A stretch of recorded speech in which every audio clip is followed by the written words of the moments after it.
Hachem par Hachem Mishpatim, avec en vérité la. Comment on peut dire ça? Ouais, que Benigash, Moshe Levado. Donc en vérité, ici, on va quoi? On va voir ici en vérité que les Bnei Israël vont construire entre guillemets le. Comme on a dit, le Mishkan, très bien. Et que là, évidemment, on va savoir qu'est-ce qu'il faut faire le Mishkan, qu'est-ce qu'il y a à faire. Alors, de quoi par la paracha de Teruma, va y daber Hachem et Moshe les morts. Hachem dit à Moshe en disant Daber el Bnei Israël, parle aux Juifs. Veikechuli Teruma. Et ils vont prendre, entre guillemets, une dîme, une Teruma, un prélèvement. Lis pour moi, en mon nom. Donc Hachem demande à Moshe qui dise aux Bnei Israël que les Bnei Israël prennent en mon nom une Teruma. C'est quoi une terouma? C'est un prélèvement. Ok? Un prélèvement de quoi? Ils vont prélever en mon nom de l'argent, en cadeau. Donc les Bnei Israël vont devoir prélever de l'argent en cadeau pour Hachem. On va voir c'est quoi. Mais et kolish, de chaque homme. Asher idvenu libom. Ça veut dire, chaque homme qui aura le bon cœur de donner, ok, qui sera un homme de bon cœur, et qui voudra donner, il donnera la terouma. Il donnera un prélèvement. Chikeru et terumati, vous allez prendre la teruma. Alors ici quoi? Ici on parle de 3 terumot. Il y a 3 prélèvements que les Bnei Israël ici ont été ordonnés. Le premier c'est quoi? C'est le trouma beka la goulgolet. C'est quoi beka la goulgolet? C'est ce qu'on a lu Shabbat. On a lu Shabbat, Mahate shekel, que les Bnei Israël devaient prélever un demi-shekel par personne. Pour être compté, ok. On devait prélever un demi-shekel par juif pour en vérité être compté. Ok. Et avec cet argent-là, ok, qu'est-ce qu'on a fait? On a fait des poteaux avec ça du Mishkan. Ok. Oh. Donc, on a ramassé de l'argent pour compter les Bnei Israël, un demi-shekel par personne. Et avec cet argent-là, on a fait des adanim, les entre guillemets, les poteaux. Ensuite, il y a un deuxième prélèvement qu'on parle ici, c'est quoi? C'est Troumat à Misber. C'est quoi? C'est une deuxième fois un moitié de shekel. Donc on a eu, première fois, on donne quoi? Combien de Cohen? Une moitié. Pourquoi? Pour compter les Bnei Israël. Deuxième fois qu'on donne une moitié, c'est pourquoi? Après qu'on aura construit le Mishkan, donc la résidence d'Hachem, on va devoir acheter des choses pour le Misber, pour l'endroit où on va faire les korbanot.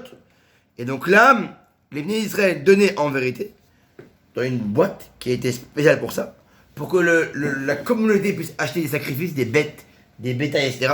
Chacun a redonné un demi-shekel. Donc on a le premier prélèvement qui est un demi-shekel pour compter les Bnei Israël, combien ils sont. Et avec ça, on a fait les poteaux du Mishkan. Ok. Ensuite, deuxième fois un demi-shekel, pourquoi? Pour en vérité pouvoir acheter toutes les bêtes pour les sacrifices. Et une troisième fois, un troisième prélèvement, c'est quoi? Troumat à Mishkan.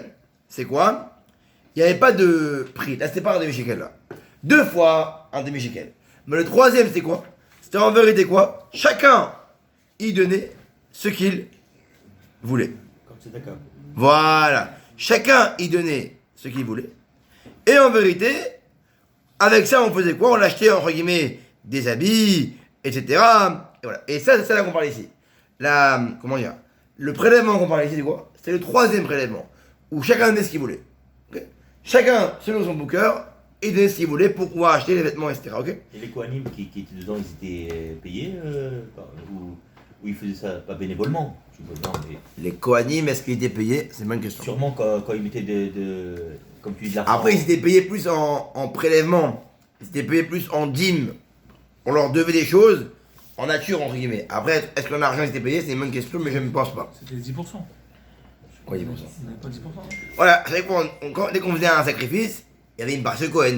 Dès qu'on faisait ça, une partie de Cohen. Donc, entre guillemets, c'est des gratteurs, quoi. Ils avaient quoi? Ils avaient tous une partie, ok? Très bien. Vezot à Teruma. Bon. Maintenant, voici le prélèvement qu'on va faire ici. Asher Tikrou Meitam. Que vous allez prendre de ici. Zahav, de l'or, va Chesef, de l'argent, ou Nehoshet, et du cuivre. Ok. Ici, on va ramener 13 éléments de matière avec quoi on pouvait faire ce prélèvement. Il y avait l'or, l'argent, le cuivre, techelet ve'argaman, le bleu azur et le pourpre. Vetolaat, c'est quoi le techelet? C'est quoi? C'est la laine qui a été colorée avec le sang du poisson qu'on appelle le chilazone. C'est un poisson qui monte dans la mer une fois tous les 70 ans. Hazak, c'est ça. Et sa couleur, elle est quoi? Elle est un peu verte. Elle est un peu verte, verdâtre, bleu. Quoi, le sang du poisson, il est... Voilà. Oh. Argaman, c'est quoi argaman? Pareil, c'est de la laine qui est fait en pourpre. Tolarat chani, veshesh veizim. C'est quoi shesh? C'est des fils de lin. C'est blanc. Veizim, c'est quoi? Ce sont des fils qui sont faits de la tonte de bélier. Ok? Ok? Donc, les béliers avaient de la laine. Qui a la laine? C'est les moutons. Moutons, ils ont de la laine. Et on faisait avec ça du ezim. Des fils de lin. Verorot elim et des peaux de bélier. Meot damim. Elles devaient être colorées avec de la couleur rouge. Donc on devait prendre ces béliers, tondre leur peau, tanner leur peau, et après on devait les colorer avec la couleur rouge. Après le tannage. Veorot tehachim et des peaux de tehachim. C'est quoi tehachim? C'est une bête sauvage. Ok? En vérité, c'est une bête apparemment qui a été créée par Hachem que pour le Mishkan. Et apparemment, elle avait plein de couleurs. C'était une bête un peu spéciale. Elle s'appelle le Sasgona. Ok? À quoi elle ressemblait? Elle ressemblait à quoi? C'est marqué ça? Elle avait plein de couleurs. C'était une bête spéciale qui est venue pour le Mishkan. Pour le tabernacle. C'est ouf, hein? Ve'orot tekashim ba'atse shittim. Et des bois de shittim. Ok?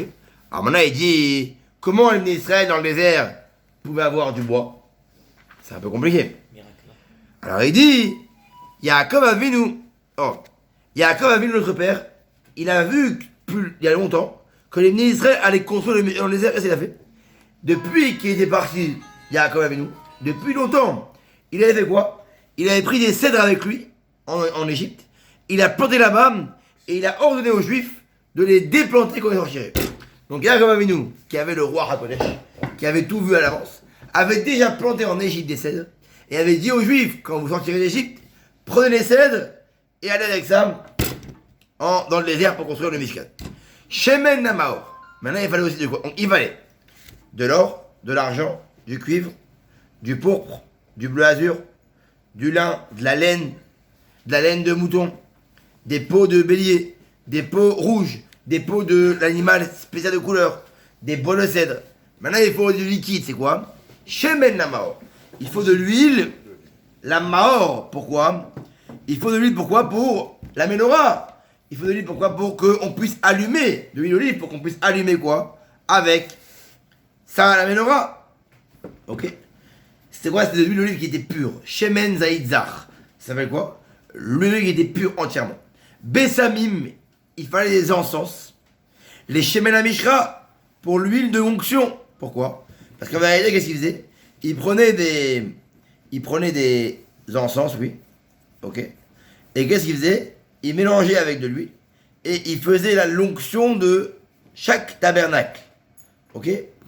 Comme si en vérité, quand il voyait un objet, il mettait un peu d'huile avec de l'encens et il sanctifiait l'endroit. Ah, voilà. Là, on a fait l'onction. Cet endroit-là, il est saint pour le Mishkan, il est entièrement. Et il fallait des encens, ok? Très important. Vélictoré d'Assamim, donc il fallait ça pour oindre les ustensiles des Mishkan. Et il fallait aussi pourquoi? Pour faire ce qu'on appelle les kétorettes. Quels sont les kétorettes? Quand on fait le Aminecha, les kétorettes. Avant l'Alaha, on fait les kétorettes, c'est quoi? Il y avait 11 sortes de encens. Avec ça, on faisait quoi? Tous les matins et tous les soirs, on faisait les kétorettes, les encens. On faisait rentrer une bonne odeur dans le Mishkan. Une magnifique odeur, ok? Donc il fallait de l'huile, des encens pour la l'onction et pour le travail d'encens. Avne Shoam. Oh. Il fallait une pierre qui coûtait très cher, qui s'appelait Avne Shoham. Pourquoi Shoham? Parce que le Kohen, il avait quoi? Il avait un pectoral. Hein, ce Kohen? Il avait un pectoral avec quoi il pouvait voir un peu l'avenir, Et il y avait une pierre dessus qui s'appelait le quoi? Le Avne Shoham. Le Avne Shoham. C'était une pierre. Il est distribué? Ouais, c'est ça. Ah. C'était une pierre qui coûtait très très cher. Okay.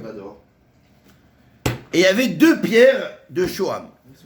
Avne Milouim. Des pierres de Milouim, c'est quoi? C'était des pierres en vérité qui étaient faites dans de l'or. Dans de l'or, ok? On prenait de l'or, on creusait l'or et on mettait à l'intérieur une pierre. Et la pierre, elle était quoi? Elle était creusée dans l'or et en vérité, ça s'appelait quoi? Ça s'appelait les Avne Milouim.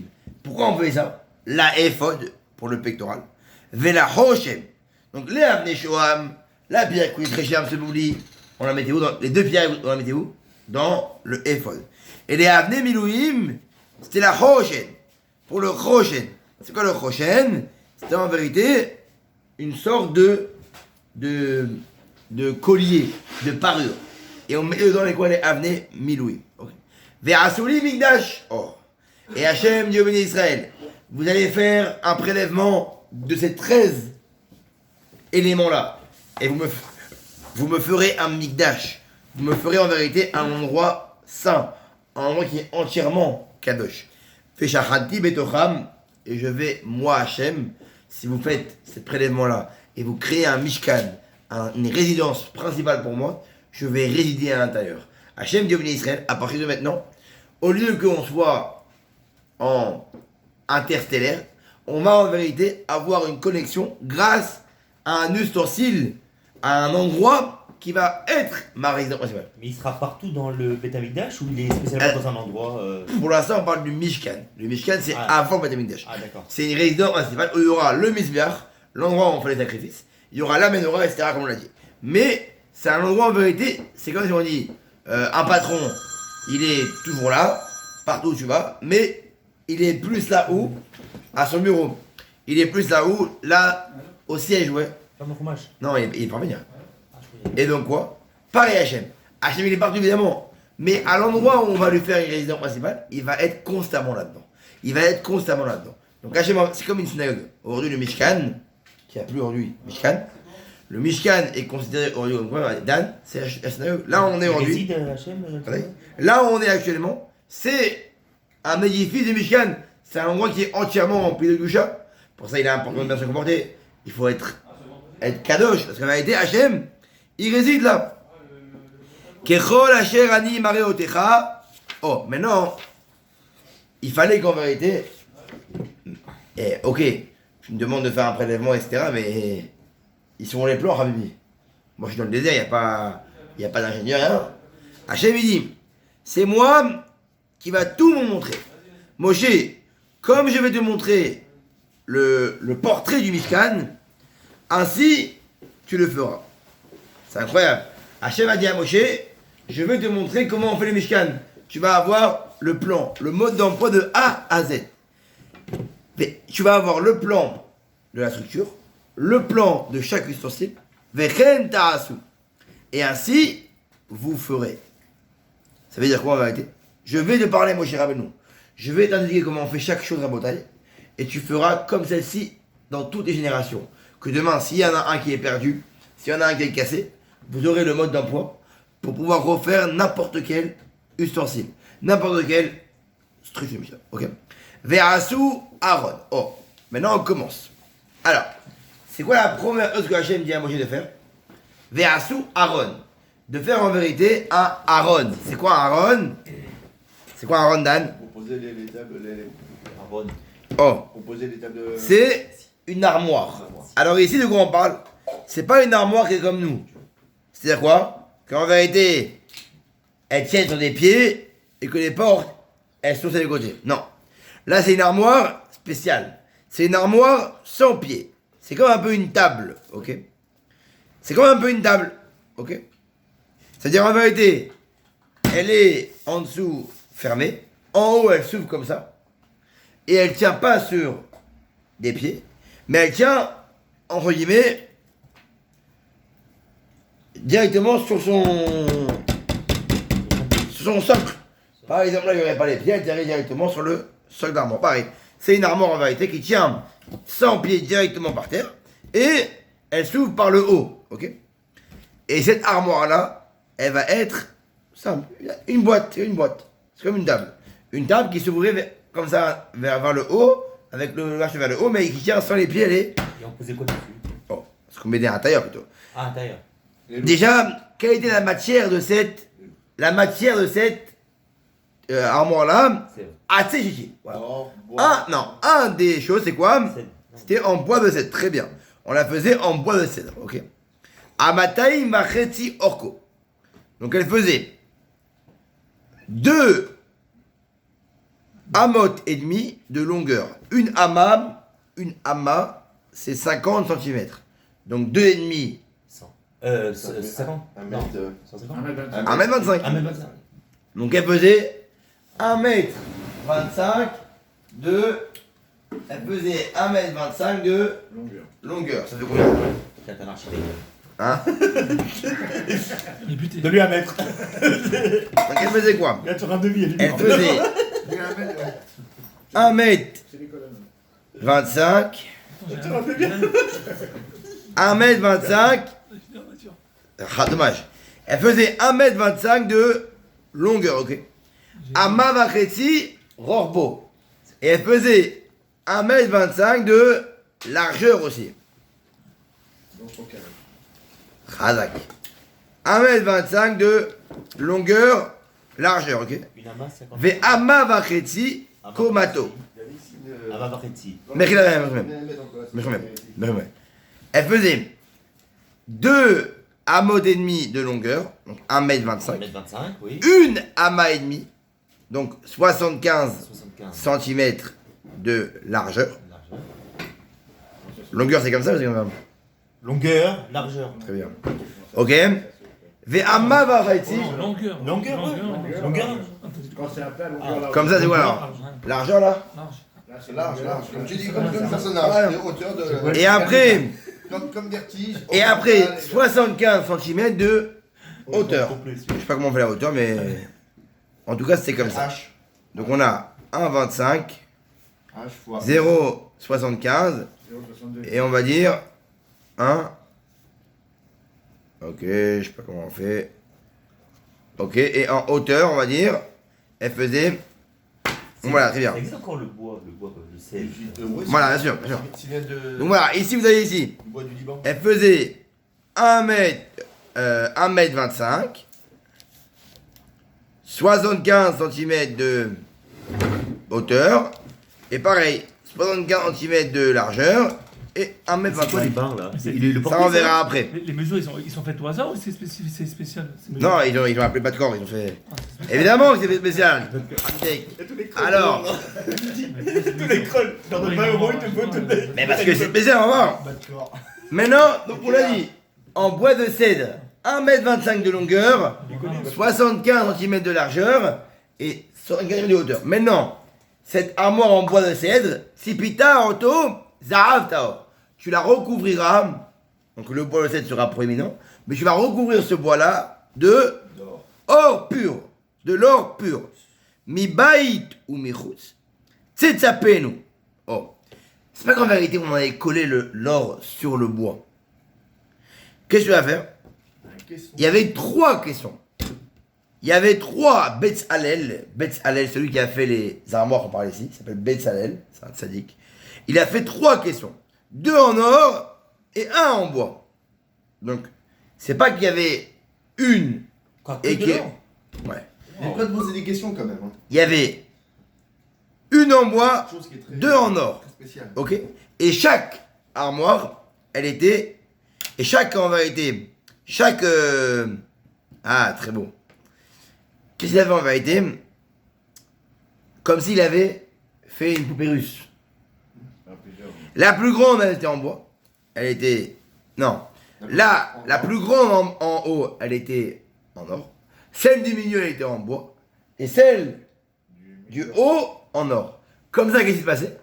C'était recouvert d'or à l'extérieur du bois. Parce que le bois est au milieu. Donc si le bois, par exemple, ici, on a or. Ici, on a bois, c'est carré normalement. Et là, on a or.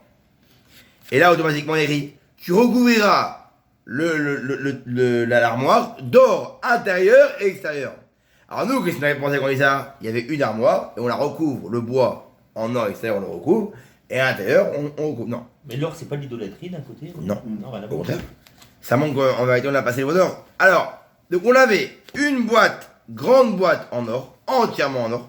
On avait celle du milieu en bois. Donc ça faisait comme si en vérité on avait recouvert celle d'or à l'extérieur par de l'or, de bois à or.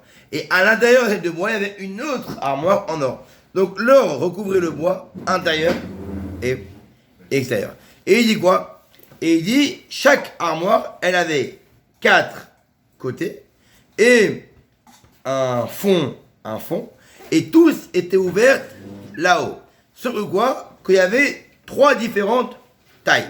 Donc on a mis l'armoire de bois dans celle qui était très grande en or, et la petite en or dans celle qui était petite en bois. Ok?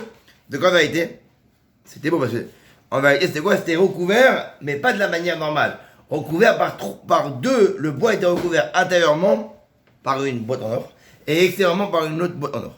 On finit avec ça. Vetsipita otona, ve'asita alav, zer zarav saviv. Oh. Donc là on a dit 1, 2, 3. Ok. Là, il est en quoi, c'est là?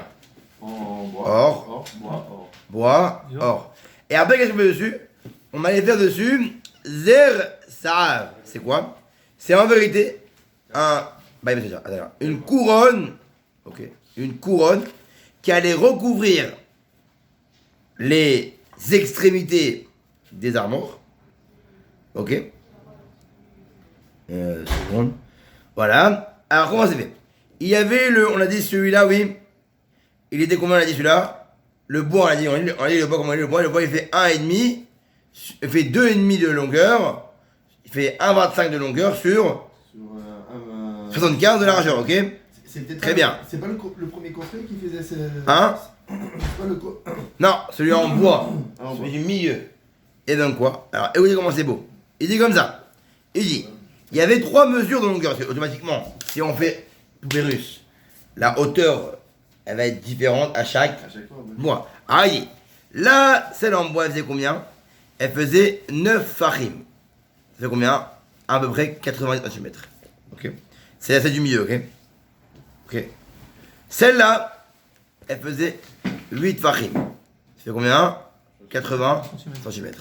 Ok? Et donc, qu'est-ce qu'il fait? Voilà, Hazak. Automatiquement, oui.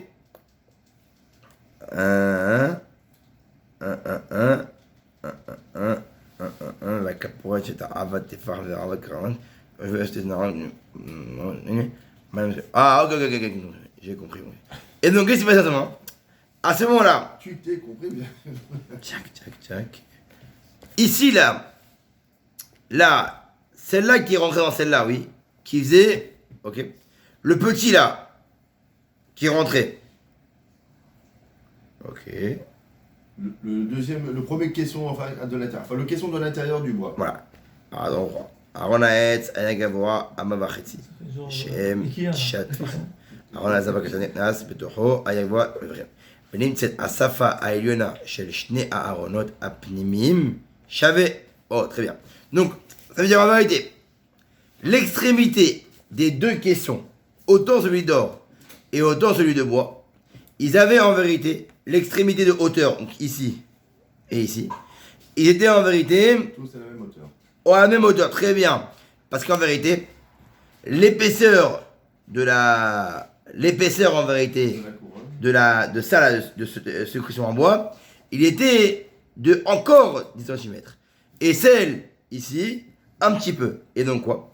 Et donc en vérité, cette caporette là, qu'on mettait ici, elle faisait quoi? Épaisse aussi 10 cm. Et elle était large comme tout ok, très bien. Et donc quoi? Et donc en vérité, Gavois, mais là on l'a fini. Seconde. Chaque caporal, c'est même que. Ok, j'ai compris. En vérité, le premier caisson, il était plus grand que tous. Ok. Plus haut que tous. Le deuxième, il arrivait entre guillemets à l'extrémité ici. Le troisième, pareil. Et en vérité, ici, qu'est-ce qu'on mettait? On mettait une couronne. Ok.